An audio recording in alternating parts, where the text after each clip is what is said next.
As Jesus was leaving the temple grounds, his disciples pointed out to him the various temple buildings. But he responded, "Do you see all these buildings?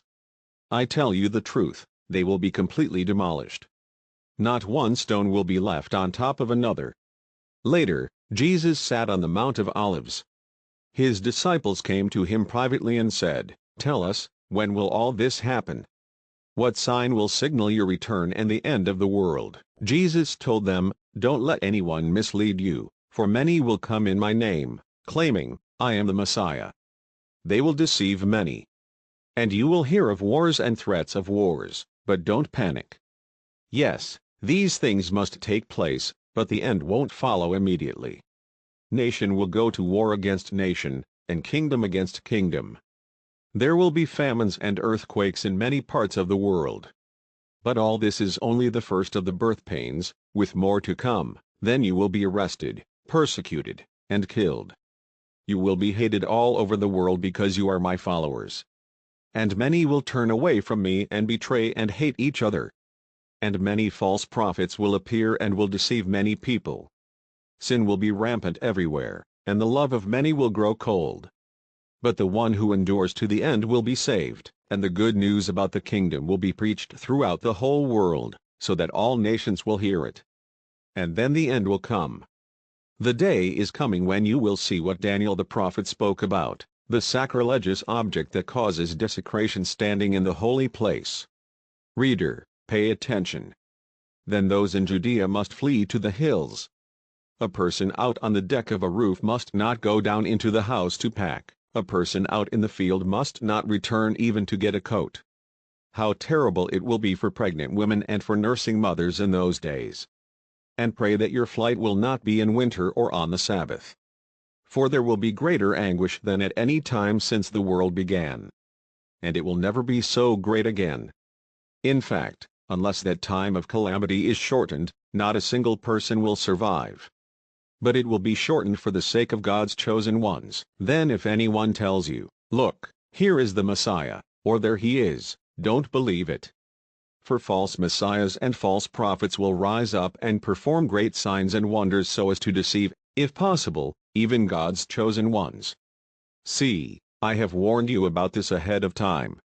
So if someone tells you, "Look, the Messiah is out in the desert," don't bother to go and look.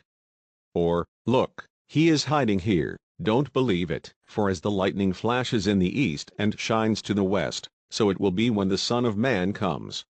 Just as the gathering of vultures shows there is a carcass nearby, so these signs indicate that the end is near. Immediately after the anguish of those days, the sun will be darkened, the moon will give no light, the stars will fall from the sky, and the powers in the heavens will be shaken. And then at last, the sign that the Son of Man is coming will appear in the heavens, and there will be deep mourning among all the peoples of the earth. And they will see the Son of Man coming on the clouds of heaven with power and great glory. And he will send out his angels with the mighty blast of a trumpet, and they will gather his chosen ones from all over the world, from the farthest ends of the earth and heaven. Now learn a lesson from the fig tree. When its branches bud and its leaves begin to sprout, you know that summer is near.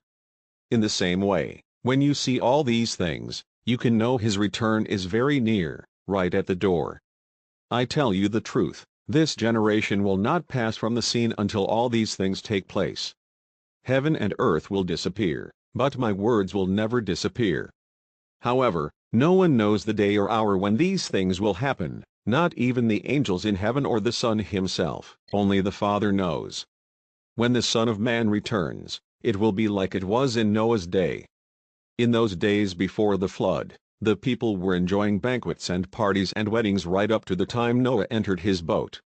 People didn't realize what was going to happen until the flood came and swept them all away. That is the way it will be when the Son of Man comes. 2 men will be working together in the field. One will be taken, the other left. 2 women will be grinding flour at the mill. One will be taken, the other left. So you too must keep watch. For you don't know what day your Lord is coming. Understand this, if a homeowner knew exactly when a burglar was coming, he would keep watch and not permit his house to be broken into. You also must be ready all the time, for the Son of Man will come when least expected. A faithful, sensible servant is one to whom the master can give the responsibility of managing his other household servants and feeding them. If the master returns and finds that the servant has done a good job, there will be a reward. I tell you the truth, the master will put that servant in charge of all he owns. But what if the servant is evil and thinks, "My master won't be back for a while," and he begins beating the other servants, partying, and getting drunk? The master will return unannounced and unexpected, and he will cut the servant to pieces and assign him a place with the hypocrites. In that place there will be weeping and gnashing of teeth. Springhead Missionary Baptist Church, Well, Jesus is Lord.